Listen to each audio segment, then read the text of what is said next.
We are so excited to have Whole Foods Market as a new sponsor because it just makes sense. We're all about good food and healthy choices, so this feels like such a natural fit. And fall is the season where we always end up hosting. Whole Foods Market makes it so easy to pull together a spread that feels special without stressing. For us, frozen pizzas are a go-to, and right now they're 50% off with Prime. And since Halloween is around the corner, I love that all the candy at Whole Foods Market is made without synthetic red dyes, no high fructose corn syrup, and no artificial sweeteners, which obviously is my jam. And the best part, if I'm busy with the podcast, I can just order pickup or delivery and still look like I planned it all out. Make your next fall gathering delicious and memorable with Whole Foods Market. Save 50%. That's right, 50% with Prime on select frozen pizzas through October 28th. Terms apply. Visit your local Whole Foods Market today, in-store or online. Happy fall. This podcast is for informational purposes only and should not be considered legal, medical, or mental health advice. The views and opinions expressed do not necessarily reflect the official policy or position of the podcast and are not intended to malign any religion, group, club, organization, business, individual, anyone, or anything.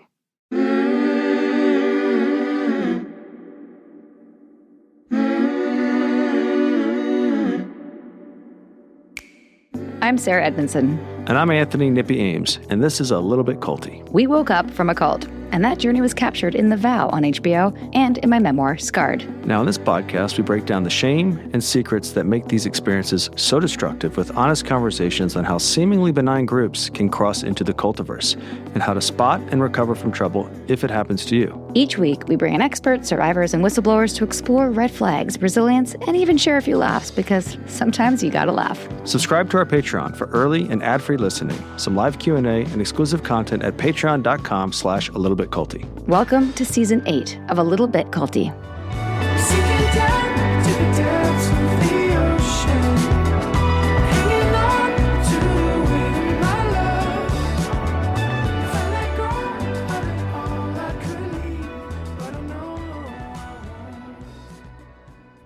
Welcome back, everybody, to part 2 with our friend and author and ex-Scientologist, Marc Headley. We will continue our conversation with the former insider of Scientology's secret management compound, Int Base, who works side by side with figures like David Miscavige, Tom Cruise. Marc's firsthand experience reveals how celebrity involvement, isolation, and fear shaped the organization's culture and kept members silent. We are going to dig into Marc's decision to start sharing his story publicly and how the Michael J. Rinder Aftermath Foundation helps others find freedom after leaving high control groups. If you missed part 1, do yourself a favor and catch the first, because this one won't work. Or you'll be like, what are they talking about? You know, totally. What's going on here? What's going on here? Okay. Enjoy part 2, and we'll see you later.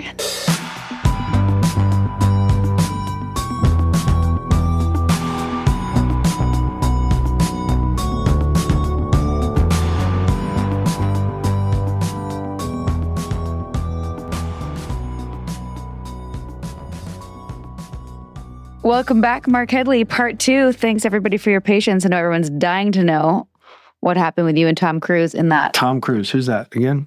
He's an actor. You may have seen him in He's a teen matinee idol, Tom Cruise. So, Mark, I have a fantasy of meeting him. I've probably said this before in our podcast, and pretending I don't know who he is. Yeah. And being like, hey, what do you do for work? Really?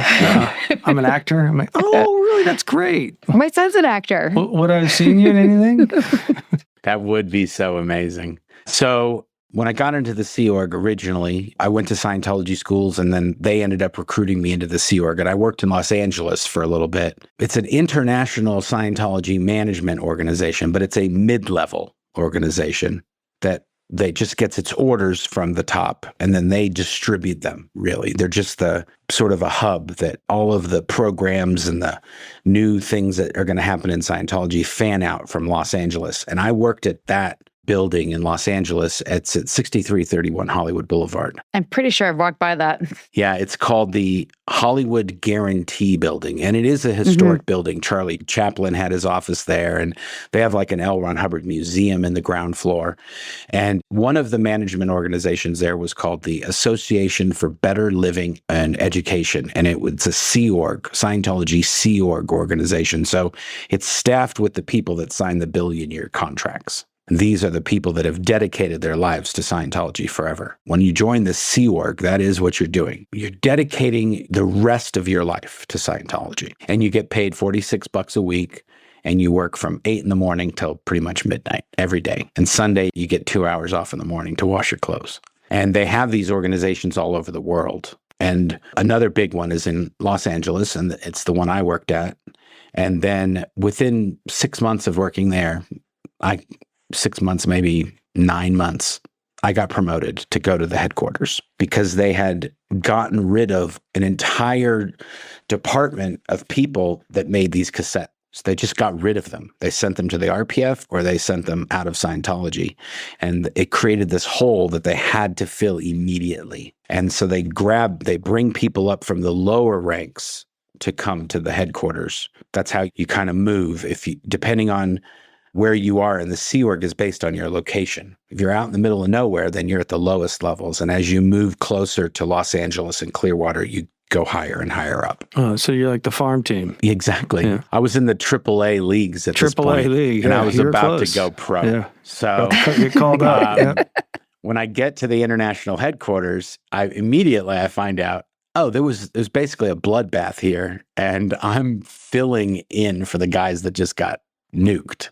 And so we have to fix all these machines that make the cassettes, and we have to figure out why they go so slow and how we can do this and how we can do that to be able to make 50,000 cassettes every single week. That is the goal set by David Miscavige.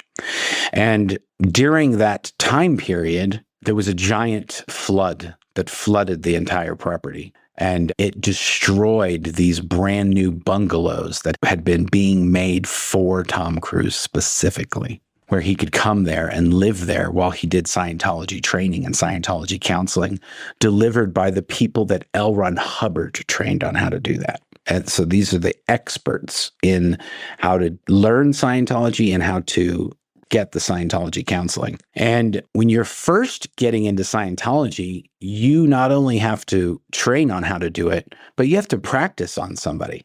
And that person can't have done the things that you're going to practice with them. They have to be a total newbie. So I had just got there, and I am a total newbie. And I'm 17 years old at this point, and I haven't really done any Scientology counseling in my life. And I wasn't getting any counseling when I was working there because I was working day and night. And so there were 2 people on that property that hadn't done the thing that he needed to audit. That's what they call it, auditing. They hadn't done that level of auditing, and they fit. So there might have been other people that hadn't done it, but it's like there's no way that we can bring that person and sit them in front of Tom Cruise. That's embarrassing. So it has to be somebody that's new and a newbie, but also we can do this and it's going to work. And Tom's not going to be like, what'd you bring this guy to me for? Right. So the other guy was a security guard that had been in Scientology his whole life. And his sister worked at the property. And then it was me. And I got told I wanted to drive a car. And I had a license and I had driven a car before I joined the Sea Org. But in the Sea Organization, L. Ron Hubbard dictated that anybody who drives a car has to do a course, a Scientology course that's called car school. And you have to do car school. Drugstore. Yeah, you literally have to do car school before you're allowed to drive a car again. Even if you have a license, even if you've been driving for 20 years, you have to do car school before you can drive a car. Was it a very different program than regular driving lessons? No, it's just like you have to read the manual for the car from cover to cover. And then you have to somebody has to quiz you on the manual. And then you have to learn about the carburetor and learn about the engine and the coolant system and the electrical system. I would flunk this program. You have to change tires and mess with the brakes. And you have to basically understand at a mechanical level every way how a car works in order to be able to drive the car. Wow. Anyway, so I wanted to do car school so I could drive a car again. And they're like, well, wouldn't you like some auditing? And I'm like, no. You get these basically I don't know how to explain it in the real world, but they basically give you an interview when someone's about to audit you. They need to see if you want to get that auditing before they can sign you up to be the guinea pig for some other person that's going to do that. And they're like, so it's an interview. It's basically just like a fact-finding interview about you. And they said, so it looks like here you haven't done this auditing. And I'm like, yeah. And I'm like, what do you think about doing that? I'm like, no, I don't want to do that. I want to do car school. And they're like, well, what about the auditing? No, I'm good. I'll do car school. Because you can't just tell the person, this is what we're doing. They have to want to do it genuinely. And so then finally I go into this interview and the person says, do you want to be Tom Cruise's PC, his pre-clear, somebody who's not yet clear in Scientology? And I was like, what? And they're like, he needs to do this with somebody. And you're one of the two people. And I'm like, sure. And they're like, okay, good. That's what we're going to do. And then I actually had a meeting with this guy. His name was Marty Rathman.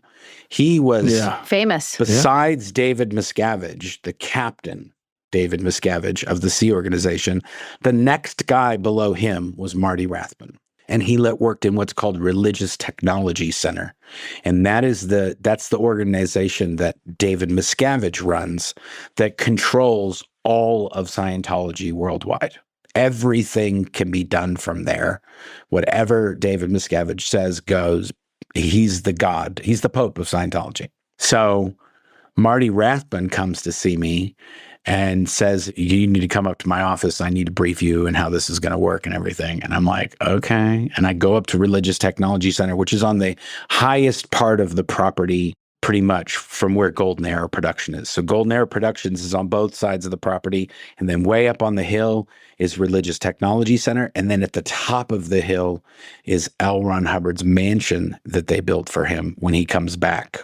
I'm looking at the map. I'm looking at this map in your book. Yeah, you've got a map in the book. That's true. In the hardback. It's so good. I don't know if it's in the paperback. I should know that probably. Anyway, it's definitely in the hardback, the map of the property. So yeah, at the north side of the property where you see it says Bonnie View or Beautiful View, that's L. Ron Hubbard's mansion. And then right below that is like building 50, which is the RTC building. Anyway, I go up to the RTC building and Marty Rathman says, okay, listen, you're going to be Tom Cruise's PC. PC is someone who is getting anybody in Scientology that's getting counseling, they call a PC. And you said, who's Tom Cruise? No, I was like, I was whatever, because I had gotten student auditing before. I'd gotten auditing from people that are doing things like this. And I was just like, whatever, this is probably going to be a bit of a shit show because they don't know what they're doing. And there's when you do a student auditing, you're getting counseling just like you would, but you're in a room with lots of other people. Oh, the people watching. Yeah, there's Nicole Kidman's like 10 feet away studying a Scientology course and Kirstie Alley's sitting next to her. And there's a supervisor, a person who is supervising Tom to make sure he doesn't mess anything up, is standing right around us watching what's going on. So it's like an experiment. Can this person do this? And he's doing it, but if he doesn't know what to do, then the person comes over and says, okay, you do this and then you do that and ask him this and go to this list of questions here. And so it's kind of weird on two levels. It's weird doing Scientology counseling just to start with, because they're asking you very personal questions and you have to answer them honestly for it to work, quote unquote. So you have to tell them what they're asking you. And sometimes that can be very embarrassing with just one person. Okay, that's that. Now that person's Tom Cruise. So there's a whole nother level of craziness. He had just shot Days of Thunder with Nicole Kidman. And it's Tom frickin' Cruise from Risky Business and Top Gun and all the nonsense, okay? But then Kirstie Alley and Nicole Kidman are sitting right there. Like they can hear everything I'm saying. They're 10 feet away sitting at a table. So that is a lot for a 17-year-old kid to just be like, oh yeah, whatever, let's hang out. So every day I would go. So Marty tells me all this. Oh, Marty says, you can't tell anybody that this is happening. Not even the people you work with can know that you're getting this counseling from Tom Cruise. So every day you're going to go to study, like everybody goes off to study, but you're not going to go to the course room with everybody else. You're just going to go to another location on the property. And that's where you're going to go. When you're done, you go back to work like nothing happened. And you don't tell anybody anything. Like no one is allowed to know. You can't tell your family. You can't tell the people you work with. No one. The only people that know about this are you and Tom and me. That's it. Pretend that's the only people that know about this. And now the audience of A Little Bit Culty. What was your impression of like how into it Nicole Kidman? What's your impression of Tom Cruise? Like, well, at this time period, Tom Cruise, he was married to Mimi Rogers, who was a Scientologist. She was a second generation. She's the one who got him in. Her father had a Scientology owned, like was running a Scientology, what's called a mission, or like a small organization. And he got Mimi in, and then Mimi got Tom in. And so somehow, I wasn't there. I don't know all the specifics, but at some point, he and Mimi were done, and he was shooting this movie with Nicole Kidman, and he liked her more than he liked Mimi. So it was like, okay, we're done with Mimi. We're on to Nicole now. And there's another guy that works for David Miscavige, and his name is Greg Wilhare. And he was basically at the same level as Marty, but he did stuff like he did the out of sight, out of mind stuff. He did the Tom Cruise stuff, and he took care of those type of things on the outside. And he went to the set while Tom Cruise was shooting Days of Thunder, and he was hanging out with them on the set while they were filming and at their filming locations. And in the movie Days of Thunder, one of the doctors is named Dr. Wilhare as a joke, like as an inside joke, as a nod to Greg Wilhare, who's this big top Scientology guy. Anyway, so when they were at the property, they lived at the property. They lived in those bungalows that got flooded. We had to redo them right away and get them all back up to get them all nice and suck all the mud out of the wood and the carpets and everything and make them all perfect so that Tom Cruise and Nicole could stay in these bungalows on the property while he was doing his training and while she was doing her training. So if you get into Scientology and your spouse isn't, they know the spouse is going to go read stuff and then they're going to get you out of Scientology. So you both have to do it so that this doesn't go sideways. We need you both to be dedicated to Scientology, not just one of you. So Nicole was doing a course called the Potential Trouble Source /SP course, Suppressive Person course. That was the course she was doing while Tom was auditing me. She was studying that course. And Kirstie Alley was just there as a prop because they didn't want Tom and Nicole to think that they only did this for them. They only did this for them. So then they brought Kirstie there, and she just was in the course room just reading a book, reading a Scientology something or other. She wasn't doing anything that was productive for her. It was just like, whatever, we need you here because we don't want to make these guys look like they're not supposed to be doing this in this place.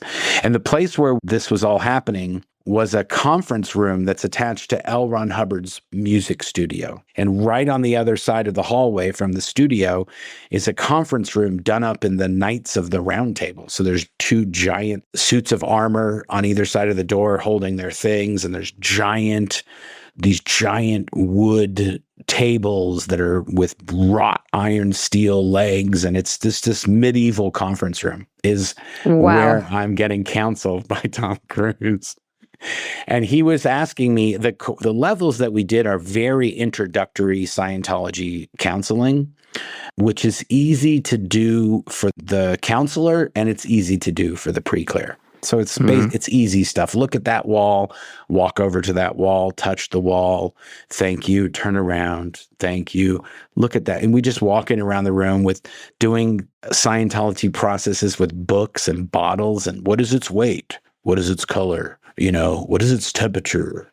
Just bizarro Scientology things that get you in the mode of hearing what the counselor is saying, understanding what he's saying, thinking about the question, and then answering the question conceptually and without saying any words.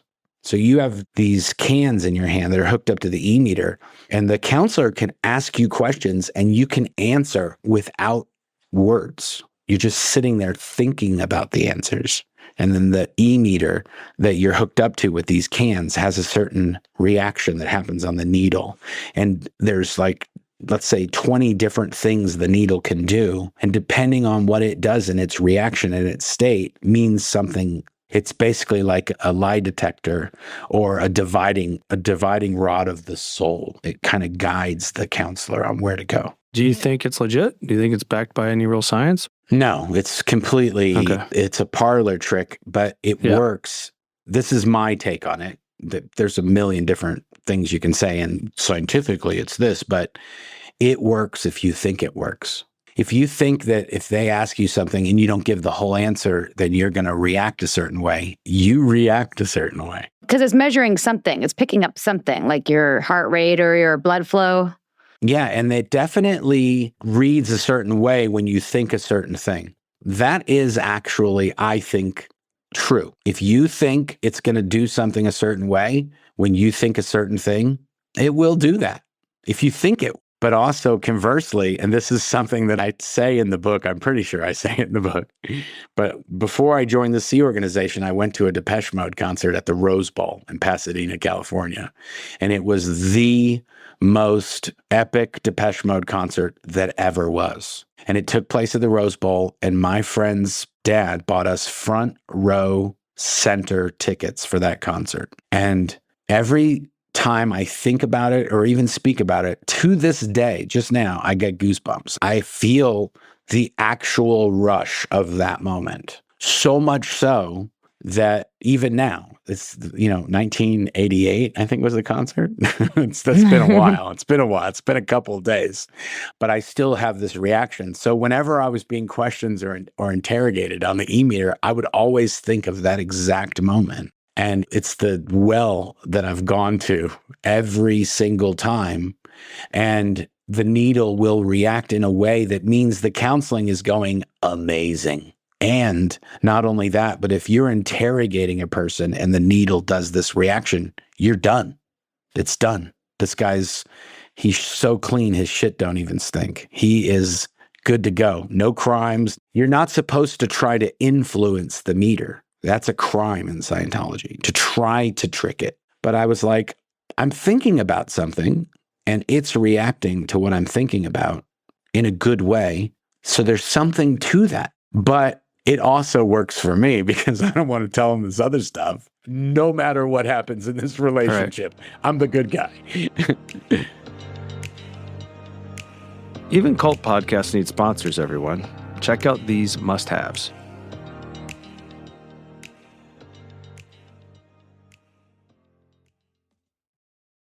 Ever feel like health is just one big guessing game?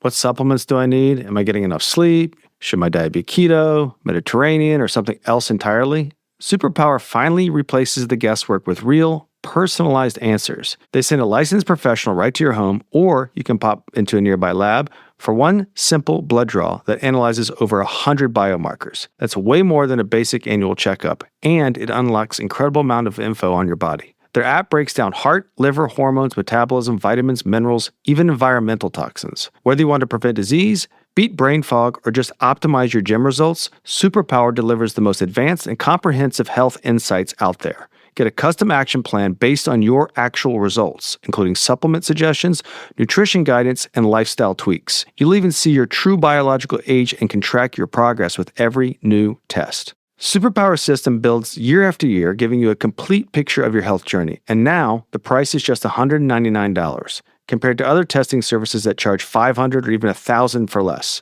It's a total game changer. Know your numbers, understand your health, and start proactively improving with Superpower. Someday, we'll laugh about how reactive our healthcare used to be. Proactive healthcare is finally here and accessible for everyone. Head to superpower.com to learn more and lock in the special $199 price while it lasts. After you sign up, they'll ask you how you heard about them. Please make sure your biology decoded, your blueprint activated with Superpower. Some days your brain just needs a vacation your wallet can actually handle. That's why I love IntoCloud. Whether it's answering endless emails or juggling daily chaos with the kids, you deserve a better way to unwind. IntoCloud serves up federally legal THC products that are all Farm Bill compliant and third-party tested, so you get smooth relief without driving across town to a dispensary. So, if you're 21 or older, head to indocloud.co and use code CULTY to get 25% off your first order plus free shipping. That's indocloud.co, code CULTY, 25% off free shipping. I take it sometimes just when I want to chill. Sometimes I take it before I go to the gym. gets me deeper in my lifts, blocks those cannabinoid receptors. Know what I'm saying? No sketchy loopholes, just easy, legit chill for grown-ups. Over 50,000 people already trust Indicloud to upgrade their downtime because feeling good should also be hassle-free. Take a break that feels as relaxing as it is legal. Whether you're chasing deeper sleep, better focus, or just some peace between your streaming marathons, this is how adults get elevated now. If you're 21 or older, now's your chance to float above the stress because Indicloud is giving all new customers 25% off their first order plus free shipping. Just use code CULTY or click the link in the show notes to claim your discount. That's indicloud.co, indacloud.co. Use code CULTY for free shipping plus 25% off your first order. Fill out their quick survey when you order to support this show and make your week way more enjoyable. All thanks to Indicloud. The world is full of tours. But you don't choose a Toyota truck to follow the beaten path. You choose it to find the places in between. The detours, where each adventure pulls you toward the next. And wrong turns turn out right. So why would you ever take a tour when you could take a detour? Toyota Trucks.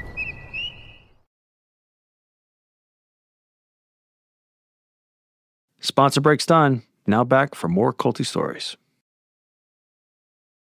I'm glad you maintained that realization. And I don't know if you know this, but Claire has arranged for us to come on y'all's podcast very soon and remind me, I will tell you our version of that, like how to work the system and get through EMs, which is Nexium's version of auditing, when we come on your podcast. I will remember that. That sounds amazing. I'll come back to that because everyone wants to hear about you and not us. So here's a couple things. As your book covers a lot of ground, 15 years and so many stories. We're not going to give them all because we want people to read the book.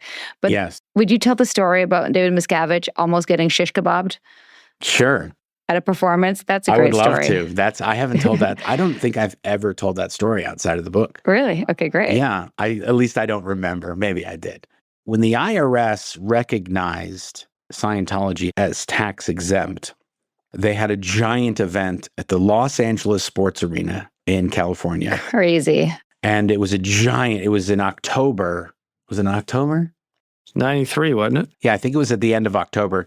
It actually was at the time when they normally have an event every year called the International Association of Scientologists event. It's the anniversary of the forming of that organization. And they have this event usually every October. And now they traditionally do it in England. And that's a whole nother story. If you Google Scientology England event, there's like all sorts of nonsense going on about that right now because it's just about to happen. Anyway, so we did this event at the sports arena, and David Miscavige wanted this thing to be over the top. He wanted lasers. He wanted pyrotechnics, explosions. He wanted this giant stage in the middle of the sports arena. He wanted a band. He wanted a marching band. He wanted a color guard to twirl flags. And it was just like, what the? It was going to be a spectacle. In Hollywood, there's a big thing where you one up. You always have to make it better than the last thing. And when you're doing one of these stage productions, one of these events, it's like, oh, we have lasers. Oh, we're using pyro, or we're using projection at video walls and video screens, and we're using dancers. And David Miscavige is like, yeah, we want all of that. We want every single one of those things.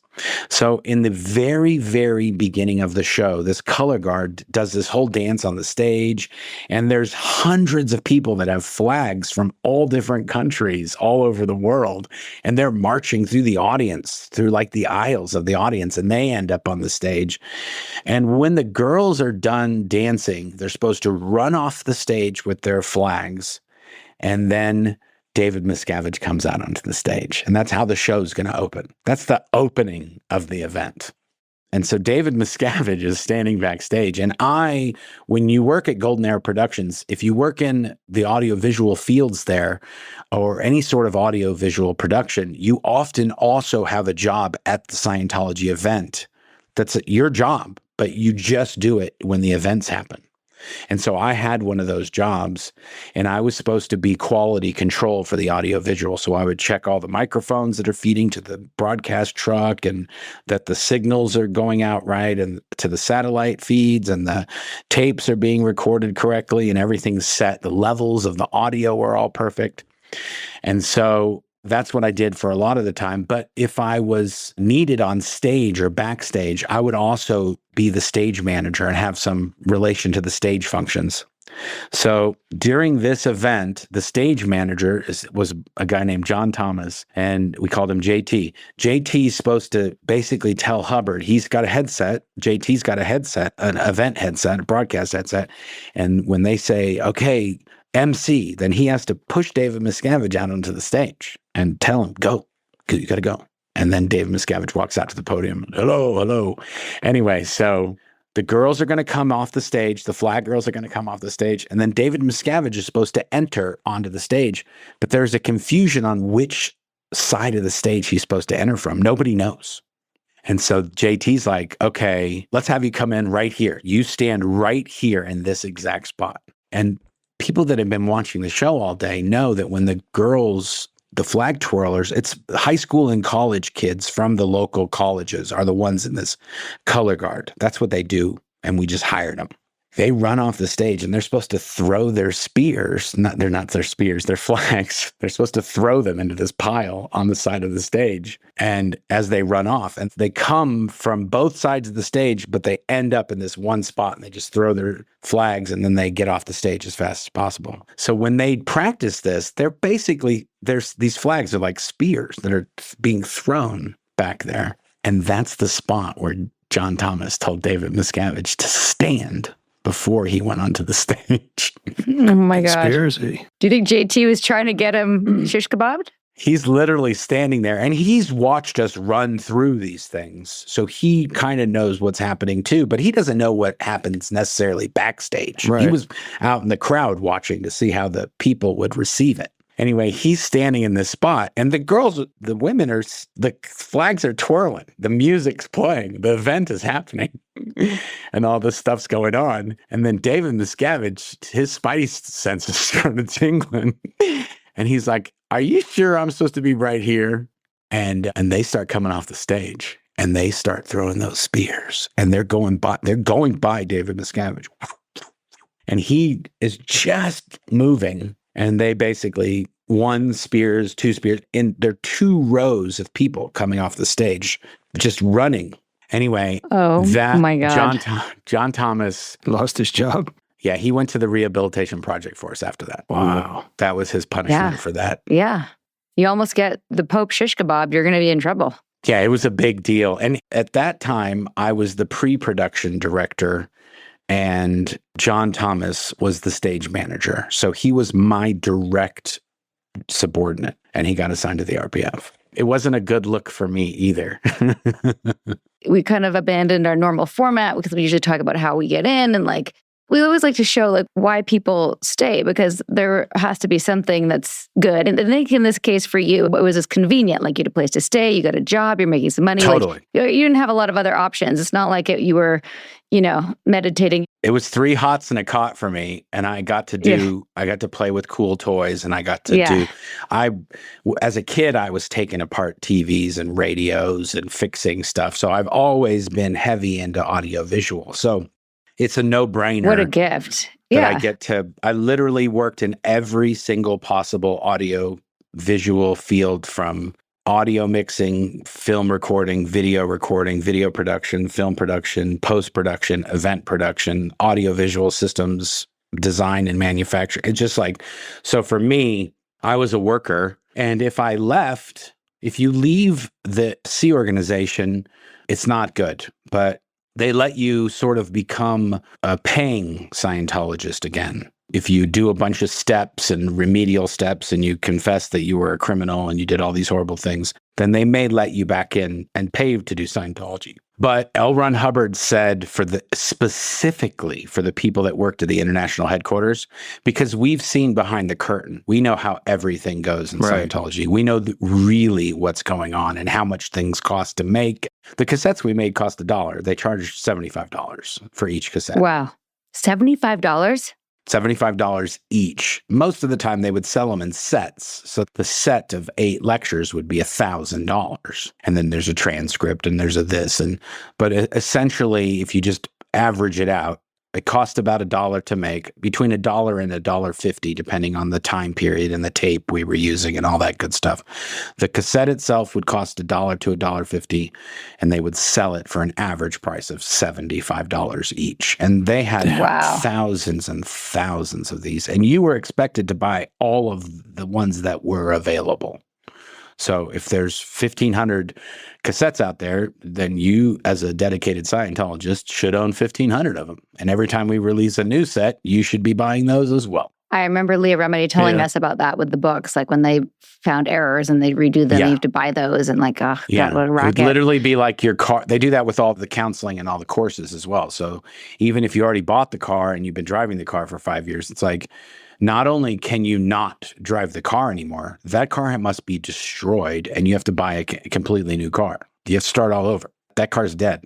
Great metaphor. What other industry and what other place would that ever go over? Only here. Yeah. In no other reality can you just be like, nope, I wasn't trying to escape because I had a bad experience in my Scientology counseling or my Scientology training. I realized that I was just this cog in their machine, and they didn't give a toot about me. Right. I was just working. And also, the thing that they told me I was doing was not resulting in anyone getting into Scientology. And in fact, we were basically just spending money, millions and millions of dollars, because David Miscavige wanted to, not because it was resulting in more people getting into Scientology or people being helped or, people's lives being made better. We were ruining people's lives through disconnection. Right. They don't want you to be you. They want you to be a Scientologist. So they're hammering you until you just do anything and everything they say to do. And even if it's wrong and you realize that it's wrong, there's nothing you can do about it. And so I was basically at the point where I was like, I don't see my family. I haven't talked to them or seen them in years, decades. I'm miserable. I'm working 130 hours a week on an average. Just that's it. And they treat me very poorly. And this guy beats on people. And I barely see my wife, Claire. We'd been married by the time I escaped in 2005. We'd been married for like 13 years. So I was basically at the part where I would rather be dead than be here. So if I escape from here and I end up homeless or working at Burger King, like that's one of the things to say, if you leave here, you'll be flipping burgers. And at this point, I was like, flipping burgers sounds like a day at Disneyland to me right now. I'll flip burgers.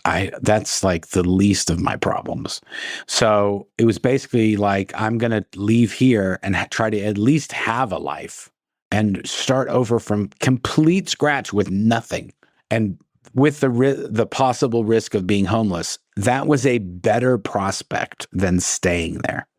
Yep. That's Absolutely. where I was in my life. So yeah, when I left, I literally had like $150 to my name and a motorcycle and a few clothes and a little, carry-on. That was my whole existence when I escaped in 2005.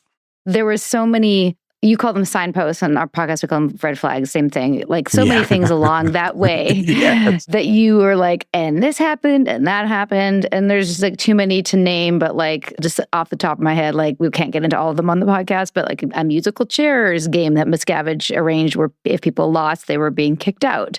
And, performances that were super last minute and scrambling and people were just like treated terribly when there are mistakes. It was an abusive regime. It's so abusive, horrendous, and people being beaten up especially by David Miscavige, and just like your lack of just civil liberty, like the fact that you only have a few minutes to eat and like a few minutes to shower, and you're just being marched around like you are actually in the military or the Marines or whatever. Anybody who's been in the military who's read my book is like, you guys did way more marching than we did. And I was like, what? They're like, yeah, you do that like in boot camp, and then that's pretty much it. Like special events maybe, but we're not doing that every single day at lunch and dinner and breakfast. Like, yeah, it's hardcore.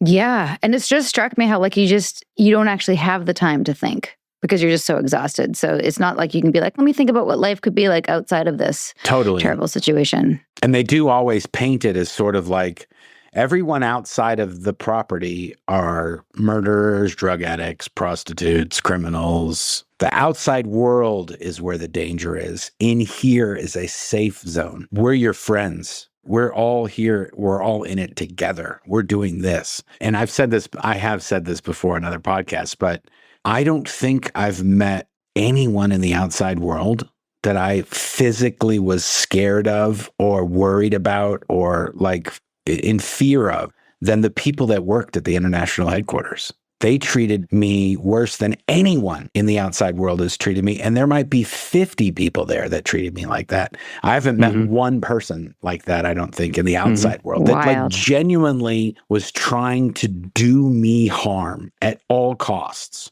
And yeah, you guys are the least safe place to be. Right. That place is like it's an upside down. It's an island of insanity. And that's kind of what I came to realize right before I escaped was they want to make everywhere like this place. That's the goal. That whole city, Gilman Hot Springs, that entire property, there's only Sea Org members there. So our local government system and ethics and justice and the way we lived and the way we talked, it was 100% Scientology, and it was an insane asylum. And they want to export that to the whole world. I'm like, I don't want to be on this side of this. No way. This place is insane. I got to get out of here. So Miscavige, how was he so divorced from that perception?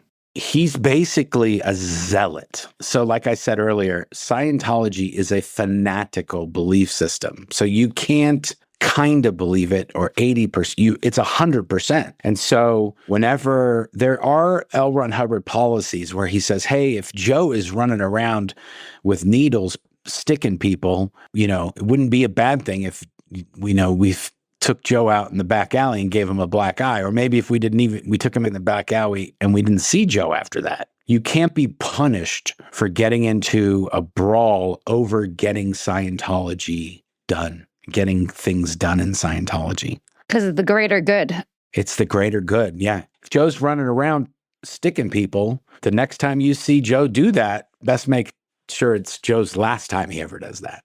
And it's in a policy called the Knowledge Reports Policy Letter that L. Ron Hubbard wrote. It basically is like violence is acceptable in the name of the mission. And so that is David Miscavige's underlying mantra, that if I'm beating people up and I'm screaming and yelling and I'm acting the crazy, then that's because you're making me do that in order to get you to get what I need done. I'm very confident that David Miscavige coined this, but in Scientology, it's called an SRA, a severe reality adjustment. When you beat the shit out of somebody or you give them the goods, they're getting an SRA. They're getting a severe reality adjustment. And it means that you're not doing what you're supposed to do. And I've been trying to impart that on you and you haven't understood it. And so now I'm making sure you understand it. So has Dave had his SRA moment yet? Or is it coming? Like, what's the status? I don't think so. I think there was a time when L. Ron Hubbard was still alive. L. Ron Hubbard was convinced that the Sea Org was stealing his money from him. They were bringing him millions of dollars every week in cash in bankers' boxes, but he thought they were taking a little off the top. And he was right. David Miscavige had lost $30 million in scams and oil wells that didn't exist in Oklahoma and all sorts of things. Basically, Hubbard said as much. I think you guys are up to something. And he had to come up with a way to replace that $30 million. And he did. And I think after he did that, he realized there's other ways we could be doing this. I just jammed it. I just lost 30 million and then I figured it out and got it back. And the old man didn't even notice. And we could just do this. What are we doing? And then Hubbard died very shortly thereafter. And then I think because David Miscavige was put in charge of a project by L. Ron Hubbard to make it so that L. Ron Hubbard didn't have to be on the run and be living and hiding, because he was still being sought after and sued, and different various law enforcement were claiming inurement. So Hubbard was personally benefiting from the millions and millions of dollars that was coming into Scientology. And so because L. Ron Hubbard had directed David Miscavige to do this, David Miscavige had figured out the ways that you could do a lot of the things they do legally and corporately, to make it so there's cutouts and there's ways we can't get in trouble. And we're a religion now. They can't say what we're doing is illegal because they're not supposed to interfere. And I think the more and more he realized he could do whatever he wanted, he became progressively more crazy and more, absolute power or corrupt. Yeah. Power corrupts absolutely, absolute power, whatever it is. He has absolute power. So he can do whatever he wants. And Hubbard even directed this when he was still alive. He said, if they tell us what we're doing is illegal, let's make sure we set it up so that eventually we're the ones that make the laws and we say what's illegal. And so that's where we are in current. When Scientology gets sued, the courts are saying, because we're a religion, we have an arbitration policy that all members have signed this, so that we're not allowed to use the court system. It's not our belief that we should be using the court systems. We can resolve things internally. And there's been many cases where people have experienced physical abuse and all the things that I've been talking about today. And when they sue Scientology, the court says, you've got to go back and do the arbitration procedures that Scientology dictates, because this is a religious matter. Your abuse is part of your freedom, that you have a religious belief that you should be punished. So you need to sort it out with your punisher. That's where we are right now. This episode would not be possible without the support of our sponsors. Let's hear what they have to offer.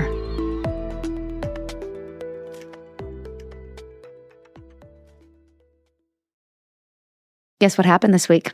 I saw a little brown leaf fall from the tree in my backyard, and I said to myself, yes, Sarah, fall is here. You know what that means? I can start updating my wardrobe with some Quince essentials. Yes, Quince makes it ridiculously easy to stay polished, cozy, and save money without ever skimping on quality. I'm obsessed with their fall essentials. Think 100% Mongolian cashmere sweaters starting at just $50, perfectly tailored denim, and washable silk tops and skirts that make getting dressed effortless. My personal favorite this season? It's kind of hard to choose. I'm loving all the leather jackets and the denim. So many things are in my cart right now. Don't get me started on their wool coats, specifically designer level style, but at a fraction of the price. And honestly, the craftsmanship rivals pricier brands that I've tried. Quince partners directly with ethical, high-end factories and cuts out the middlemen, so you get these luxury wardrobe updates for way less. If you want to upgrade your fall look in a way that's smart, stylish, and easy, Quince is definitely your move. Treat yourself. You deserve it. Keep it classic and cozy this fall with long-lasting staples from Quince. Go to quince.com/culty for free shipping on your order and 365-day returns. That's QUINCE.com/culty to get free shipping and 365-day returns. Quince.com/culty. Did you skip over all the ads? We hope you didn't.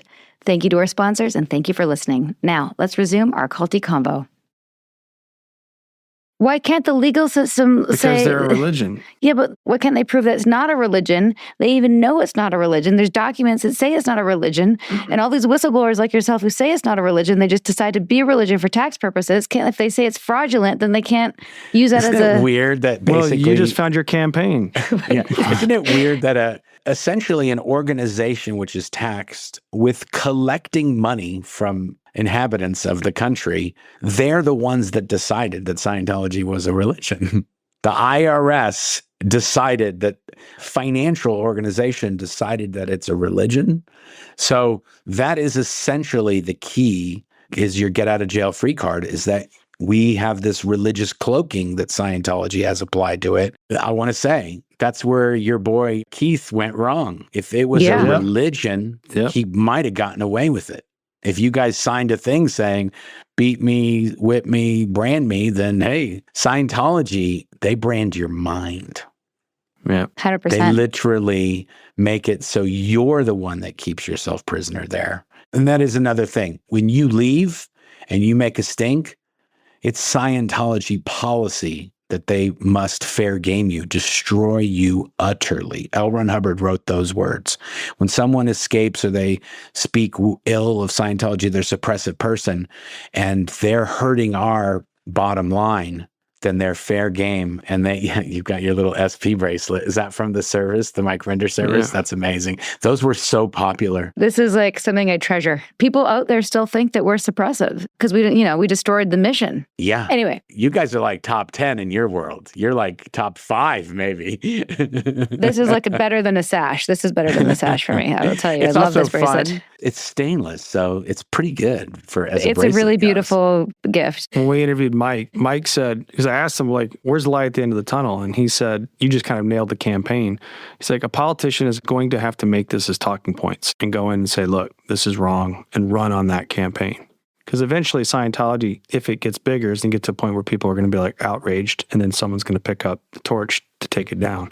You think it's remotely close to that? I really think that Scientology used to be organized in a way that the only way it lives is if there were people doing counseling and there were people doing training in Scientology. That's what funded the whole operation. When David Miscavige had to come up with that $30 million that he lost of L. Ron Hubbard's, he figured out ways to make money. He basically came up with $30 million in a very short span of time. And he realized that fundraising is a much better system. Just straight donations is a much better business model. And even over the years, we were directed on many occasions to look at the Mormon church and how they ran the church. And they don't have they're not a delivery system. They are a taking in money system.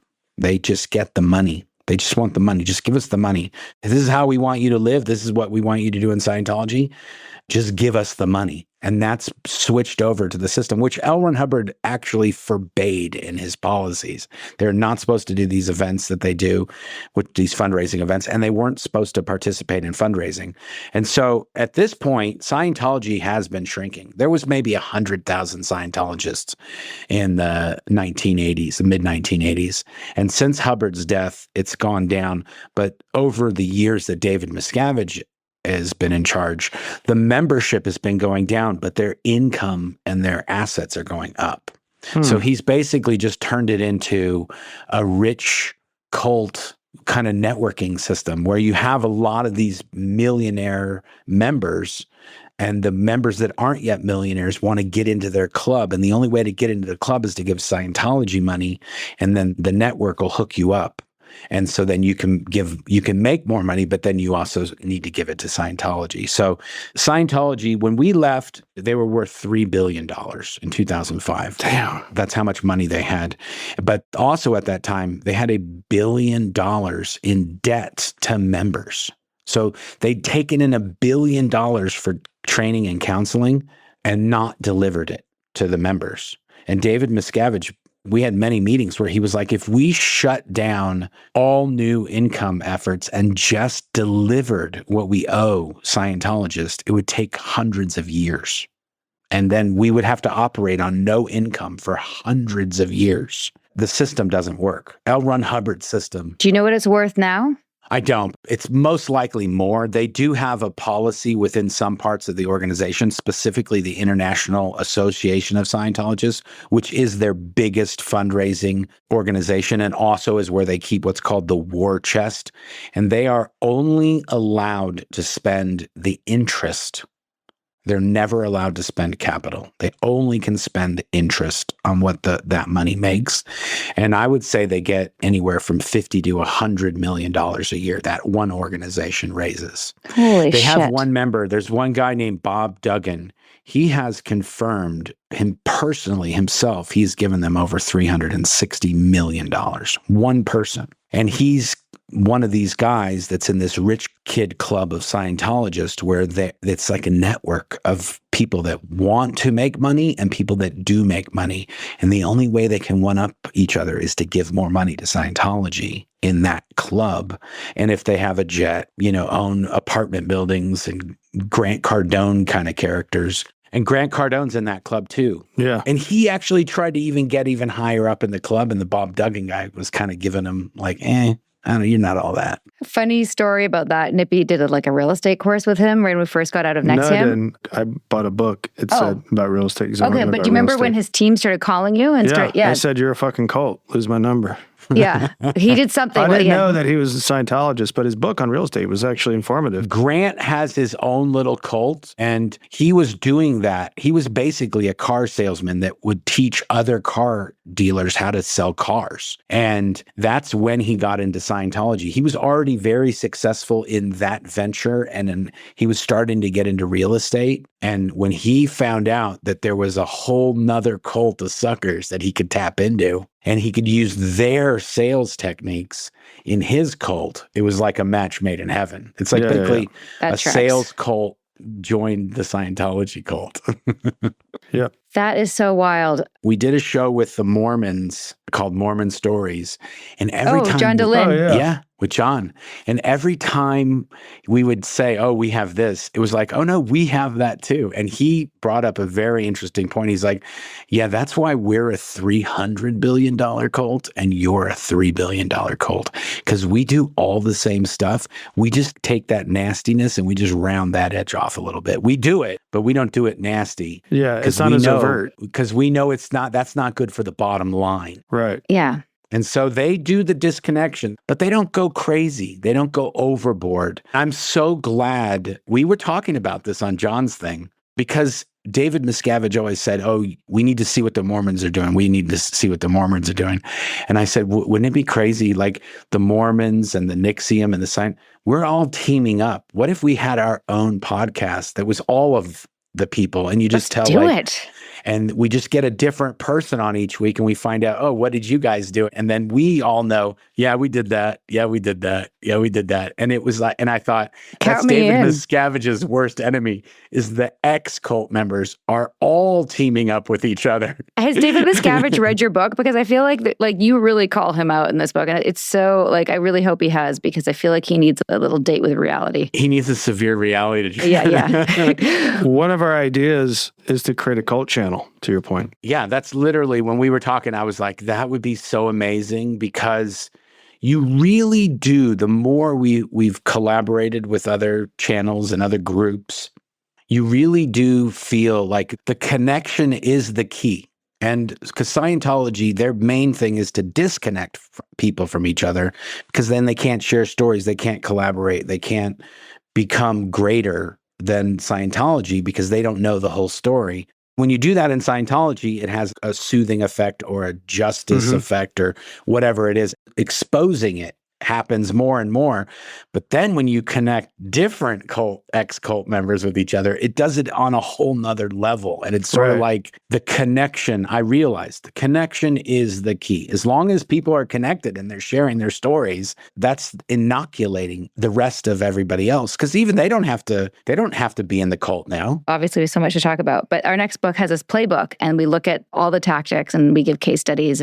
And we're doing something which I don't think has been done before, which is looking at that. And then also, okay, if you figure out you're in something like that, how do you get out? How do you escape? Yeah. And Claire's story is in there, as this is me attempting to wrap it up, but Claire's story is in there, and it's like one of my favorite escape stories ever until I read your side of the story in Bullet for Good. And I was like, oh my goodness, this is a love story. Like this, Totes please, my goats. somebody... Maybe we'll write it. Maybe we should option your story and make this into a love story. And just the chase scene alone. Just the chase scene. And if people... they tell her they got me, they tell me they got her. Oh, the fuckers. It's like, it is literally. And when we did this other podcast, we did 2 4-hour shows. Oh, I bet. With John. Mormon Stories. Mormon Stories, yeah. John goes long and he wants to know everything. And so I think it was the first time we'd actually both sat somewhere and told the whole story, because it took 8 hours to tell. It's such a good story. Yeah. And even then we had to abbreviate it. But yes, I love what you guys are doing. I'm so happy that you guys had me come on your show. I know. Overdue. Overdue. Mark. So overdue. We'll have to do other things in the future. For sure. I would love to. I don't think there's any downside to, ex members connecting up. And I also just think it's Like, well, when you got out, how about this? What did you do? Because there's not a lot of people like us out there. No. Right. There's more than there should be, but it's not like you can just call them up and say, hey, trying to do this. And also it helps the healing when you can hear somebody else's story and get a perspective. And it also helps you go like, well, I had a bad go of it, but yikes, this is really touching. Our mutual friend, Michael Laws, has been talking. I talked to him. Oh my goodness. Like a week ago for like 2 hours. He's got some ideas and he's really passionate about helping people. He is, and he has been an amazing resource over the years and supporter of everything we've done at the Michael J. Rinder Aftermath Foundation. Yeah. How's the foundation doing, by the way? That was one of the questions from our Patreon is how is everyone doing? How are Christy and the boys? How have you guys been emotionally, not just the last, since 2005, 20 years, holy shit. But like, how are you doing since we saw you at the celebration of life? We're doing great. Good. We've been very busy. We are all going to get together in the next few months, Christy and our family and a bunch of our sort of friend group, our close friend group, and a lot of the members of the foundation, actually. And yeah, I don't want to, no spoiler alerts, but I think this might be the foundation's best year ever in terms of fundraising and in terms of programs and sort of just overall the amount of people that we're able to help now with the donations that we're getting. And we're starting new donor memberships on our channel, the Aftermath YouTube channel. We're doing a lot of things, but we're trying to focus on the things that we think are going to do the most good for where we're at right now, with all sorts of very exciting plans in the future, new programs and new things that we're thinking of doing. So it's been really good. Yeah, Mike, he actually recorded a bunch of messages before he passed. And he sent those to me. It was basically like, hey, buddy, like, this is what I need. This is what I need from you. And this is what kill you. And so I think I'm living up to his last message and to Claire and I and to our family. And we'll get through it. But yeah, Mike left a really big hole to fill. And so that's one of the reasons why we changed the name of the Aftermath Foundation to the Michael J. Rinder Aftermath Foundation, because we really needed to honor Mike and everything he did over the years. And we all, since we left, we all tried to help people as much as we could. But Mike really he went hard in the paint. And at great risk to him, he did these things because he worked for them and their dirty tricks department for so long that he knew the things that they were capable of. And a lot of the things they did, he never really talked about or he never really revealed to anybody. And even some things I didn't even really know until the last few years. But yeah, so we're going to keep his dream alive and keep trying to help people. And our goal is that they have money, but even if they just have money and no members, that's not so bad either. Like the people are being abused can be not there, and they've got a few millionaires that are giving them money, and it's like, those guys couldn't be having such a rough time of it if they've given Scientology $360 million. So let's not worry about them. Let's worry about the people that their families are being wrecked or stuff like that. And let's concentrate on those guys for now. And then, just get the word out. And we appreciate all the help you guys have had in supporting our mission. And of course, anything we can do to help you guys, we're here for you. Thank you. I appreciate that. The foundation's on our resource page and will be in the resource section of the new book, 100%. And yeah, I'm just so glad that, Mike introduced us and that we got to be there with you guys to say goodbye to him. We all had dinner together in, was it Vancouver? We had breakfast before you hit your cruise. Breakfast in Vancouver. At the Vancouver Convention Center. Our family, that was the best. Your family, and Mike's family. And it was amazing. So we got to share that. We got to share that. Yes.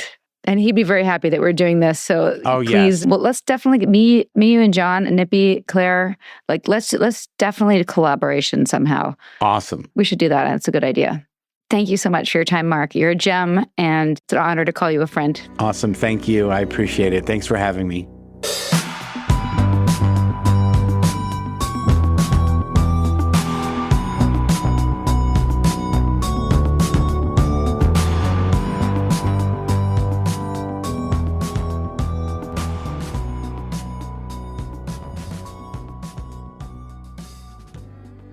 Okay, everybody, we hope that this was as fun for you as it was for us. Please do check out everything that Claire and Marc Headley are doing online. We'll include those things in our show notes. Let us know what you thought of the episode. Share the episode with people you think are into Scientology. And one thing I noticed that I think has to be said, do you notice that like all the people we've met that have left Scientology are really cool people? Really fun, really cool, great stories. Same with Mormons. And I have a couple friends that are actually still in Scientology back in Vancouver. Really? Should I send them this episode? Yeah. Because they're cool too. Totes, McGoats, They're and just all that. still Scientologists. I didn't know that, Sarah. Yeah. You're holding out on me. All right. Thanks, everyone, for listening. See you next time. Bye-bye. Sinking down to the depths of the ocean, hanging on to the weight of my love. If I let go of it all, I could leave, but I know I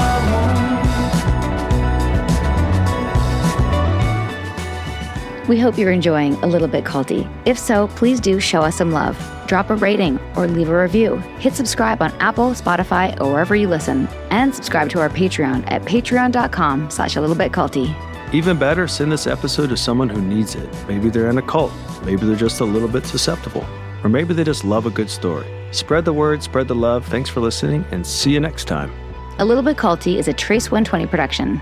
Executive produced by Sarah Edmondson and Anthony Nippy Ames in collaboration with producer Will Rutherford at Citizens of Sound. Our co-creator is Jess Temple Tardy. Our production coordinator is Leslie Dinsmore. Writing by Sandra Namoto and social media marketing by Eric Swarzinski and Brooke Keene. Our theme song, Cultivated, is by the artists John Bryant and Nigel Aslan.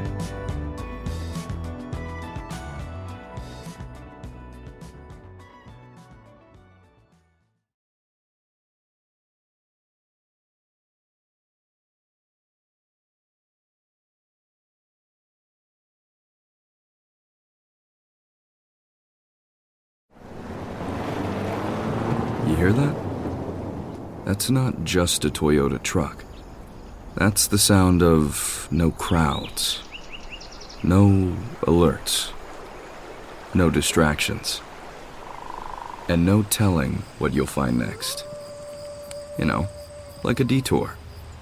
So why would you ever take a tour when you could take a detour? Toyota trucks.